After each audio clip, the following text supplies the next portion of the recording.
నా వర్షంలో అల్లు అర్జున్ని అరెస్ట్ చేయడం నిజంగా చాలా తప్పండి. ఎందుకంటే ఒక యాక్టర్, ఇప్పుడు నేను కూడా ఆ రోజుల్లో కూడా ఏంటంటే, నేను సినిమా రిలీజ్ రోజు థియేటర్ వాళ్ళు పిలిచేవారు. సార్ మీరు మా థియేటర్కి రావాలి, మీరు ఎప్పుడు వస్తారు చెప్పండి, చెప్తే మేము బ్యానర్ కడతాం, మేము అది చేస్తాం ఇది చేస్తాం అని చెప్పేవారు. సో అల్లు అర్జున్ వచ్చేసి థియేటర్కి వెళ్ళింది తప్పు కాదు.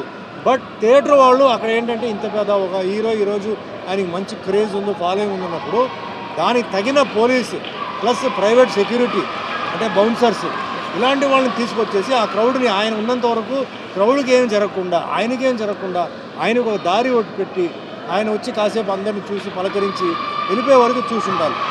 ఏం చేశారో పోలీసు ఉందంటున్నారు, కొందరు లేదంటున్నారు, కొన్ని సరిపోవట్లేదు స్టాప్ అంటున్నారు. సో ఇవన్నీ రకరకంగా ఉంది. బట్ అల్లు అర్జున్ని అరెస్ట్ చేసిన మట్టుకే అది చాలా తప్పు. ఆయన ఏ విధంగా అది తప్పు కాదు. యాజ్ అన్ యాక్టర్ ఆయన వెళ్ళడంలో తప్పేమీ లేదు. But anyway reverse don't go reverse అంటారు. జరిగిపోయింది గురించి మళ్ళీ వెనక్కి తీసుకురావడం కుదరదు. సో ముందు ఏంటంటే ఇది ఒక హెచ్చరిక.